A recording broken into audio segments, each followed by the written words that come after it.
దేవునికి స్తోత్రములు. ప్రభు పేరిట ఈ కార్యక్రమం వీక్షిస్తున్న ప్రియదేవుని జనాంగమా, మీ అందరికీ నా హృదయపూర్వక శుభవందనాలు తెలియపరచుకున్నాను.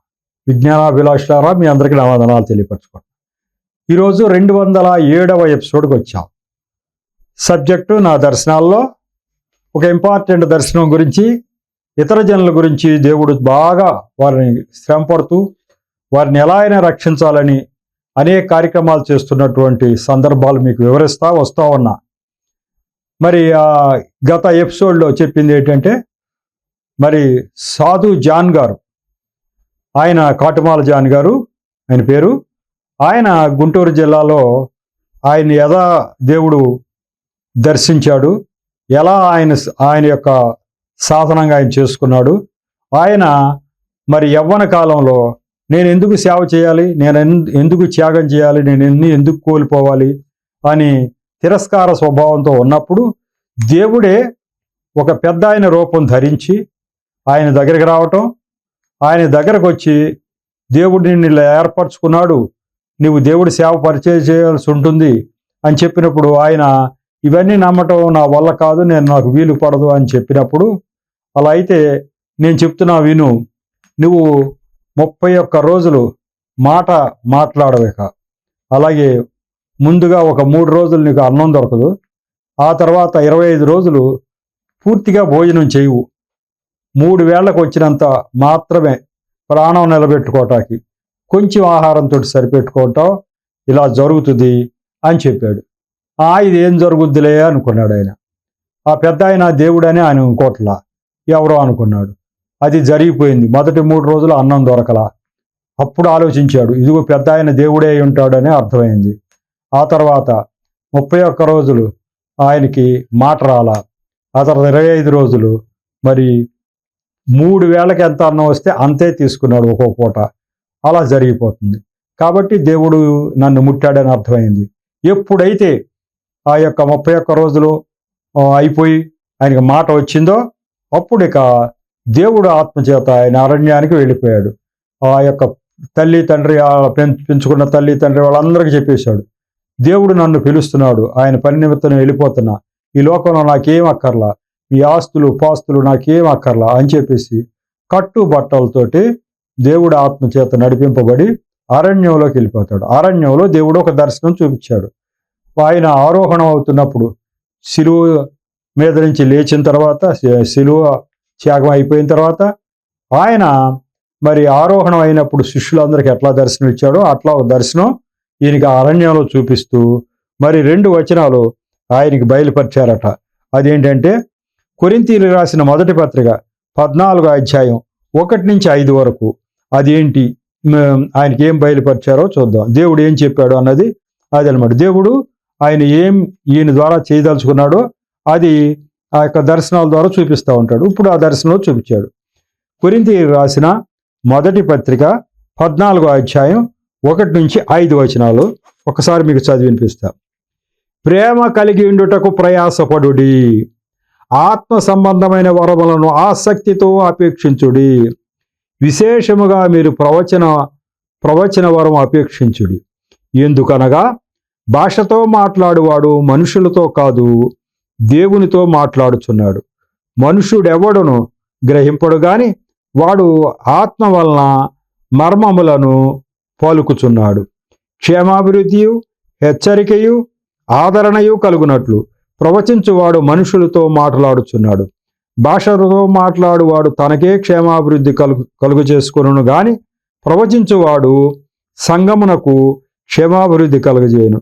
మీరందరూ భాషలతో మాట్లాడవాలని కోరుచున్నాను గాని మీరు ప్రవచింపవలనని మరే విశేషముగా కోరుచున్నాను. సంఘము క్షేమాభివృద్ధి పొందు నిమిత్తము భాషలతో మాట్లాడువాడు అర్థం చెప్తేనే గాని వానికంటే ప్రవచించువాడే శ్రేష్ఠుడు. సరే, ఈ ఒక వచనం ఏంటి అంటే, దేవుడి యొక్క ఆత్మ వరాల్లో 2 ఉన్నాయి. ఒకటి భాషలతో మాట్లాడే వరం, ఒకటి ప్రవచన వరం. దేవుడు చెప్తున్నాడు, భాషలతో మాట్లాడే వరం ఒకటి ఉంది, మీరు భాషలతో మాట్లాడతారు. దానికంటే ఉత్తమమైంది ప్రవచించే వరం. అది దేవుడు ఒక మనిషిని చూసి, ఇదిగో నువ్వు ఇలా చేస్తావు అలా చేస్తావు అని ప్రవచనం చెప్పగలిగేవారు, అది ఇంకా మంచిది అని పౌలు భక్తుడు కొరింథీయులకు రాసినటువంటి ఆ పత్రికలో తెలియపరిచాడు. అది ఈయనకి వినిపించాడు దేవుడు, చూపించాడు. ఆ దర్శనంలో చూపించుంటాడు. అది ఆ దర్శనంలో కనిపించి ఉంటుంది. కాబట్టి నాకు దర్శనాల్లో కూడా అట్లాగే నాకు దర్శనాల్లో కనపడేవి. అట్లా కనపడితే నేను పొద్దున్నే లేచి అది చూసుకుంటా ఉండేవాడిని. కాబట్టి అది చూపించాడు ఆ దర్శనంలో. అది ఈయన దీన్ని బట్టి అర్థం ఏంటంటే ఈయనకి భాషలు మాట్లాడే ఆ యొక్క వరం దేవుడు ఇస్తున్నాడని, ఇంకా ప్రవచన వరం ఇంకా మంచిది, దాన్ని ఆశించు అని చెప్పడం జరిగింది. మరి చివరి కాలంలో ఏమైనా ప్రవచన వరం కూడా ఆయనకు వచ్చిందో మనకు తెలియదు. కానీ భాషలతో మాట్లాడేవారు మొట్టమొదటిలో అనుకున్నాడట, భాషలతో మాట్లాడేవారు నాకు ఎట్లా భాషలు వస్తాయి అన్నాడు. ఈయన యాక్చువల్గా చదువుకున్నది ఎస్ఎస్ఎల్సి వరకు చదివాడు కాబట్టి తెలుగు వచ్చు, ఇంగ్లీష్ వచ్చు. కానీ తర్వాత ఇంకా 5 భాషల్లో మాట్లాడేవాడట. ఎందుకంటే ఆ ప్రజలు ఏ భాష మాట్లాడేవాళ్ళు వస్తే ఆ భాషతో మాట్లాడేవాళ్ళట. ఒక అరవం తెలిసిన అమ్మాయి ఒక ఆమె ఎప్పుడన్నా వచ్చి ప్రార్థన చేయించుకోవటానికి ఆమెతో అరవంలో మాట్లాడాడు. ఆయన మాట్లాడే భాషలు అరవం, ఏది తెలుగు ఇంగ్లీష్ కాక, అలాగే హిందుస్థానీ అంటే హిందీ అనమాట, నార్త్ నుంచి వచ్చేవాళ్ళకి, అలాగే ఉర్దూ అంటే ముస్లిమ్స్కి, కన్నడం అంటే కన్నడం అంటే కర్ణాటక, అలాగే ఎరుకల భాష, ఈ భాషలు కూడా ఆయన మాట్లాడగలిగేవాడట. ఆయన దగ్గరకు వచ్చే ప్రజలుగా ఏ భాష మాట్లాడతారో ఆ భాషలో మాట్లాడాడు. ఇది దేవుడి వల్లే జరిగింది. ఇది దేవుడు చెప్పినటువంటి ఇంకొక వాక్యం చూపించాడట. మార్కు సువార్త 16వ అధ్యాయం 15 నుంచి 18 వరకు చూపించాడట దేవుడు. మార్కు సువార్త 16వ అధ్యాయం 15 నుంచి 18 వరకు మీకు చదివి వినిపిస్తా. మరియు మీరు సర్వలోకమునకు వెళ్ళి సర్వ సృష్టికి సువార్తను ప్రకటించుడి. నమ్మి బాప్తిజం పొందినవాడు రక్షింపబడును, నమ్మని వానికి శిక్ష విధింపబడును. నమ్మిన వారి వలన ఈ సూచక క్రియలు కనబడును. ఏవనగా నా నామమున దయ్యములను వెళ్ళగొట్టుదురు, కొత్త భాషలు మాట్లాడుదురు, పాములను ఎత్తి పట్టుకొందురు, మరణకరమైనదేది తాగినను అది వారికి హాని చేయదు, రోగుల మీద చేతులుంచినప్పుడు వారు స్వస్థత నొందుదురని వారితో చెప్పాను. దేవుడికి స్తోత్రం. ఈ వరాలన్నీ ఆయన ఇచ్చేశాడు. ఏం చెప్పాడు? మీరు వెళ్ళి సర్వసృష్టికి సువార్త ప్రకటించండి. నమ్మినవాడు రక్షింపబడతాడు, లేనివాడు శిక్షింపబడతాడు. అయితే మీకు నా నామంలో నమ్మకం ఉంచినటువంటి మీకు ఇవన్నీ వస్తాయి. కొత్త భాషలో మాట్లాడతారు, దయ్యాలను వెళ్ళగొడతారు. నిజంగా కూడా ఈయన చేతిలో ఎన్నో దయ్యాలని ఓలగొట్టాడు. ఆ తర్వాత భాషలు ఇప్పుడు చెప్పుకున్నట్టు 7 భాషల్లో మాట్లాడాడు.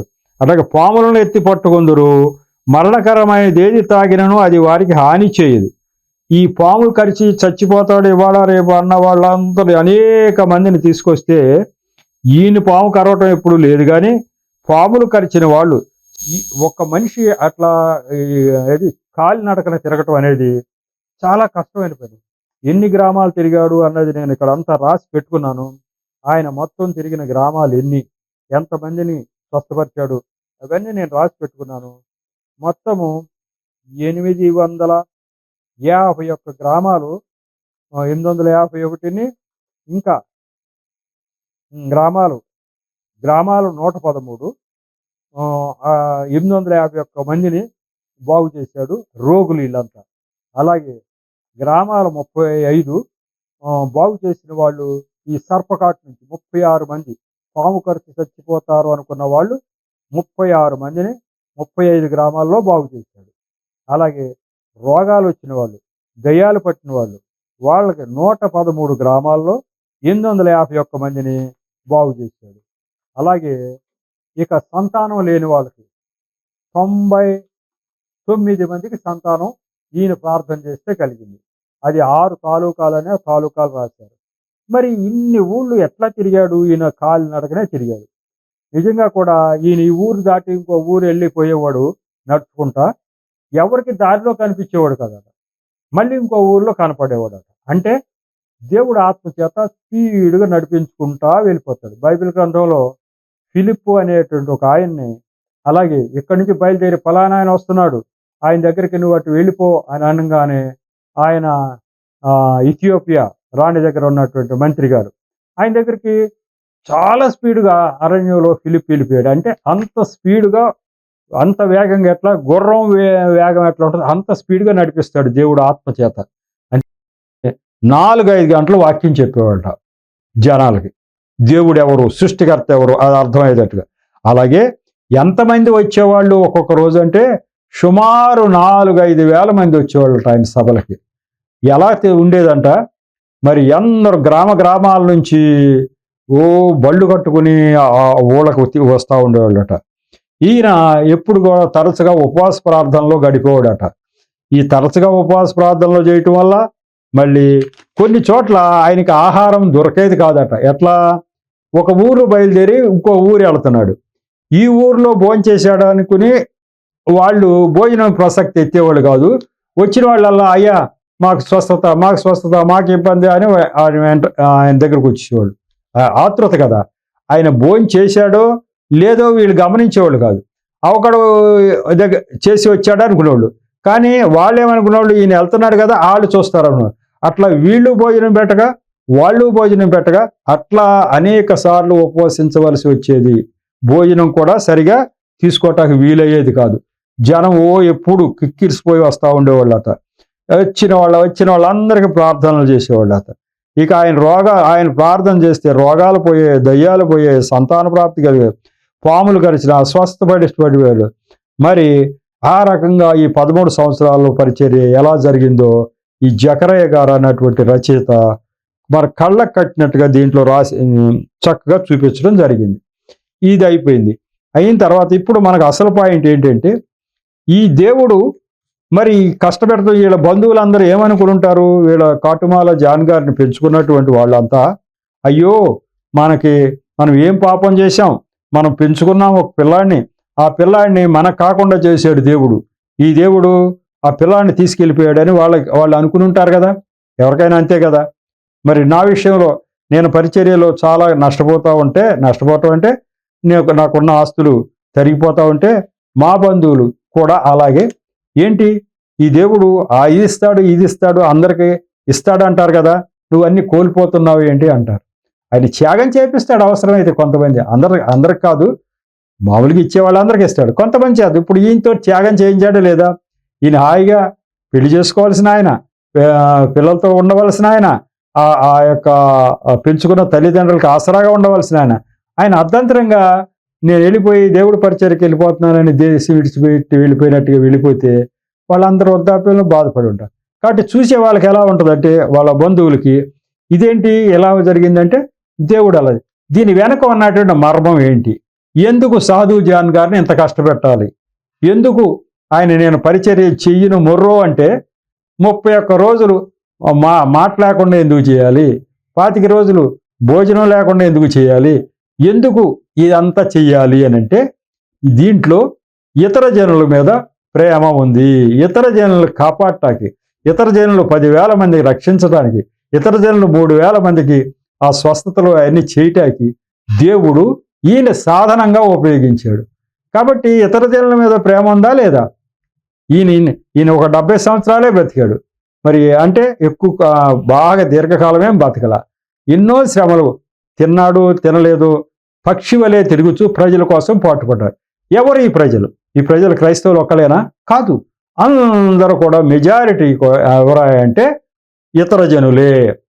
క్రైస్తవులు తక్కువే, ఆ రోజులుగా అసలు క్రైస్తవులు తక్కువ, ఎక్కడో కొద్దిమంది. మరి ఈ పాటుపడేదంతా ఇట్లా పాటుపడేటట్టు చేసింది దేవుడు ఎవరి గురించి? క్రైస్తవుల గురించా? ఈయన ప్రజల కోసం పాటుపడటం అంటే ఏ ప్రజలు?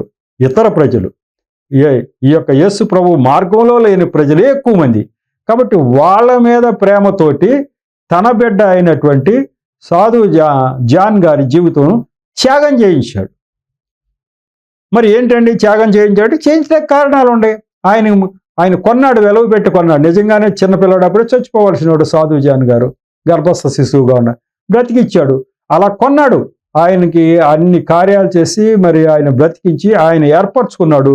ఆయన చేతిలో పనిముట్టుగా వాడదలుచుకున్నాడు ఇతర జనులను రక్షించాడు. కాబట్టి ఇతర జనులకి ఈ విషయాలు తెలియాలి. జనరల్గా ఇప్పుడు ఇతర జనులు ఏమనుకుంటా ఉంటారు, ఎవరు పొట్టకొట్టు కోసం వారు సువార్త ప్రకటిస్తారు వీళ్ళు అనుకుంటున్నారు. ఇది పొట్టకొట్టు కోసం సువార్త ప్రకటిస్తున్నాడా సాధు జాన్ గారు? ఆయనకి ఏం కొదవ ఉంది? ఆయనకి బోళ్ళంత ఆస్తుంది.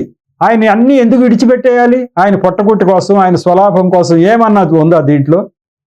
ఎందుకు చేయాలి ఆయన ఇదంతా? అంటే ఇతర జనులకు. మరి ఇతర జనులకి ఈ విషయం తెలుసా? తెలియదు. నిజంగా కూడా ఆయన సభలకు వచ్చిన వాళ్ళకి ఆయన ఎప్పుడు కానుకలు పట్టేవాడు కదండి. మరి పొట్టగుట్టి కోసం డబ్బు సంపాదించుకోవడానికి సువార్త ప్రకటించడం అయితే అసలు కానుకలే తీసుకునేవాడు కదా. ఎవరైనా ఒక ఊరు వెళ్తే వాళ్ళు ఆదరించి ఒక ముద్ద అన్నం పెడితేనే తిన్నట్టు, లేతే లేదు. ఆయనకి ఏ డబ్బు లేదు, ఏ డబ్బు కానుకలు తీసుకునేవాడు. ఉచితంగా సువార్త ప్రకటించాడు. ఏమి లాభం ఉందని చేశాడు, ఏమి లాభం ఉందని ఇలా చేయించాడు దేవుడు. ఏమి లాభం అంటే మరి నశించిపోతున్నటువంటి అనేక మందిని సాతాను కట్టలలోంచి బయటికి తీసుకొచ్చి నరకం నుంచి తప్పించి పరలోకం పంపించడం, అలాగే ఈ లోకంలో దయ్యాల బారి నుంచి పడి రోగాలు రొష్టుల చేత నలిగిపోతున్నటువంటి బిడ్డలందరినీ కూడా రక్షించాలని సృష్టికర్త అయిన దేవుడు ఆయన యొక్క ప్రణాళిక చేత ఇదంతా జరిపిస్తున్నాడు. ఈ విషయము ఇతర జనులకి ఎవరు చెప్పాలి? ఇదిగో బాబు, సాధు జాన్ గారి చరిత్ర మీరు చూడండి. ఆయన ఇంత కోల్పోయేటట్టు చేసి ఆయన ద్వారా ఇంత చేయించింది దేవుడు ఎవరి కోసం? క్రైస్తవుల గురించా? క్రైస్తవులకు ఏమైనా లాభం కలిగిందా సాధు జాన్ గారి వల్ల? ఆల్రెడీ క్రైస్తవులకు ఉన్న వాళ్ళకి ఏమైనా కొత్తగా జరిగిందా? ఏమీ లేదు. జరిగిందంతా ఇతర జనులకే జరిగింది. కాబట్టి ఇకపోతే ఇక్కడ ఒక విషయం మనం చెప్పాలి. ఈ యొక్క సాధు జాన్ గారి చరిత్రలో ముఖ్యమైనటువంటి ప్రజలకు అర్థం కావాల్సింది ఏంటంటే, ఈయన మీద మొట్టమొదటగా దేవుడు శక్తి కాక దేవుడికి వ్యతిరేకమైన శక్తి ఏది పనిచేసింది? ఏది పనిచేసింది దేవుడికి వ్యతిరేకమైన శక్తి? రాముడు దేవుడు అని ఒక కొద్దిసేపు ఆ యొక్క శక్తి పనిచేసింది. యేసు ప్రభు మాట వినంగానే, బైబిల్ ఆయన దగ్గరికి తీసుకురాగానే ఆ మాట పోయి రాముడు రాజు మాత్రమే, యేసు ప్రభు మాత్రమే దేవుడు అని చెప్పడం జరిగింది. ఈ పని కొద్ది కాలం పనిచేసినటువంటి ఆ యొక్క శక్తి ఏంటి? నేను కూడా జనరల్గా అనుకునేవాడిని.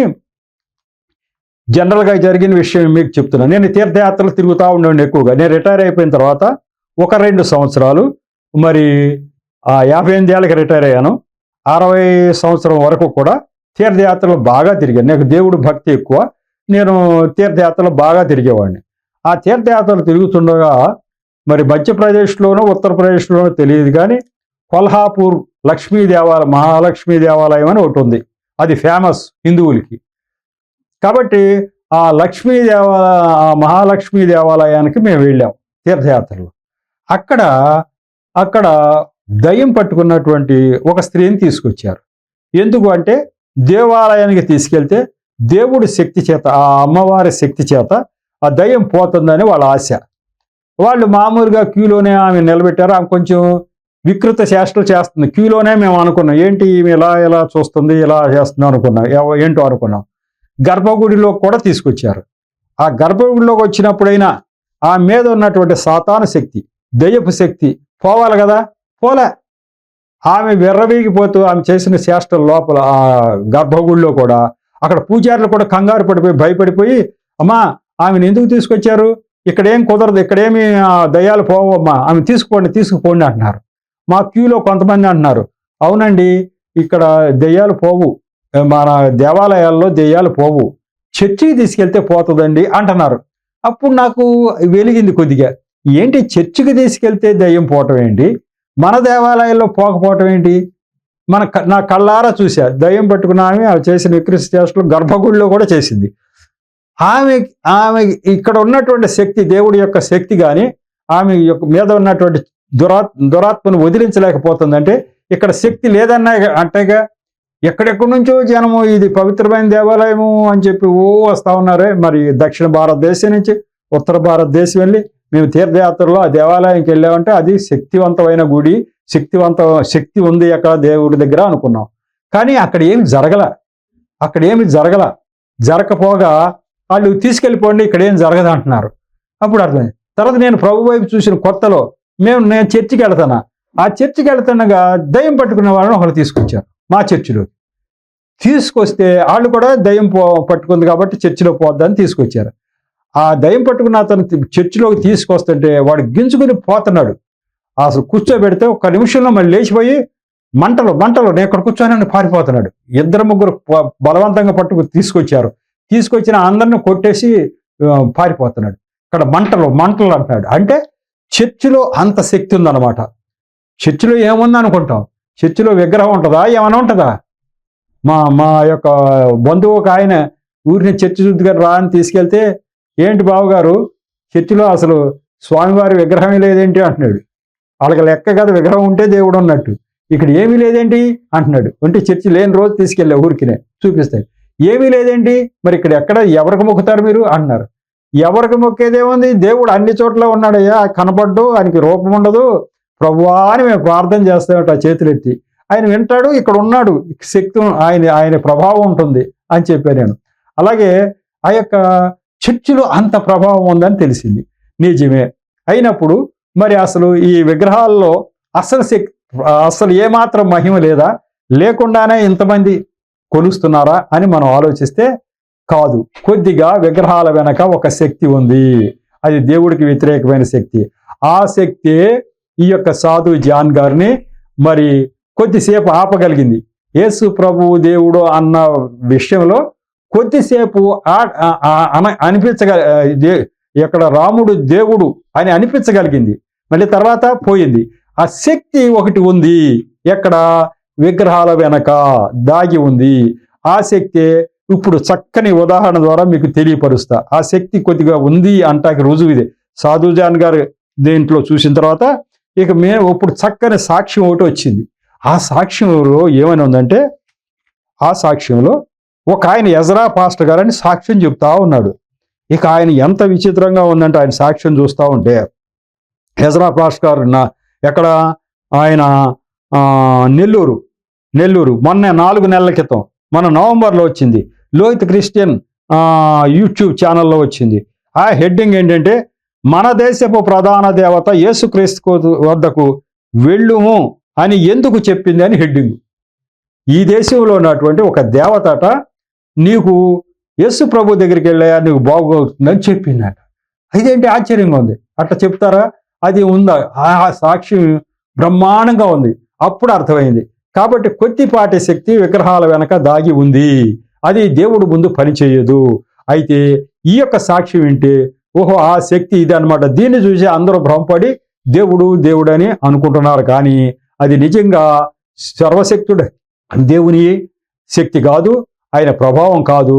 కానీ దేవుడికి వ్యతిరేకమైనటువంటి శక్తి పనిచేస్తూ ఉంది కొద్ది మోతాదులో అని ఈ సాక్ష్యంలో ఇప్పుడైతే ఈ 207వ ఎపిసోడ్ ముగించుకుందాం. తర్వాత ఎపిసోడ్లో ఆ ఎజ్రా పాస్టర్ గారు నెల్లూరు ఆయన చెప్పినటువంటి ఆ గొప్ప సాక్ష్యాన్ని మేము ముందుకు తీసుకొస్తాను. దేవుడు మరి ఈ మాటలను దీవించునుగాక. చిన్న ప్రార్థన చేసి ముగిస్తా. కృపగల దైవే, మహాపరిశుద్ధుడా, ప్రేమగల తండ్రి, ప్రభువా మీకు వందనాలు స్తోత్రాలు చెల్లించుకుంటున్నాదండి. ఈరోజు ఈ 207వ ఎపిసోడ్ను కూడా తగిన నడిపింపు నాకు దయచేశారు. నన్ను మరుగొచ్చారు, నా నోటి ద్వారా మీరు మాట్లాడారు. అంతేకాకుండా వింటున్న బిడ్డల హృదయాలు తెరిచి విషయాన్ని గ్రహించిన శక్తి చేశారు. అనేకమైనటువంటి ప్రభువా జ్ఞానయుక్తమైన మాటలు వారు గ్రహించే శక్తిని మీరు దయచేశారు. ఈ యొక్క మాటల ద్వారా వారి జ్ఞానం అభివృద్ధి చెందించుకుని అనేక మంది ఇతర జనులకి ప్రభువా అవి పంచడానికి మీరు సహాయం చేయండి. నిరంతరం ఈ కృప మా అందరి మీద ఉంచి ఆశీర్వదించమని మా ప్రభువును రక్షకుడైన యేసు నామములో పరమ తండ్రిని ప్రార్థించి వేడుకుంటున్నా తండ్రి, ఆమేన్. మరొకసారి మీ అందరికి నా హృదయపూర్వక సువందనాలు తెలియపరచు. వందనాలు.